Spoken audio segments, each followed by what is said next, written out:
Hello, in this video I will show you how to use Google Wallet on HOTWAV Note 12.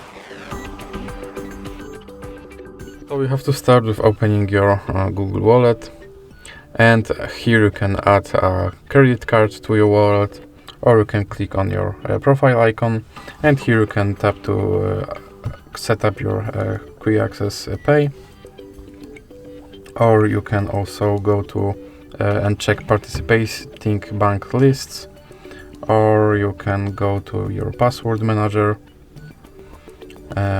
or you can view your data in wallet, or you can also go to your wallet settings. And that's basically it. That's everything that you can do in this application.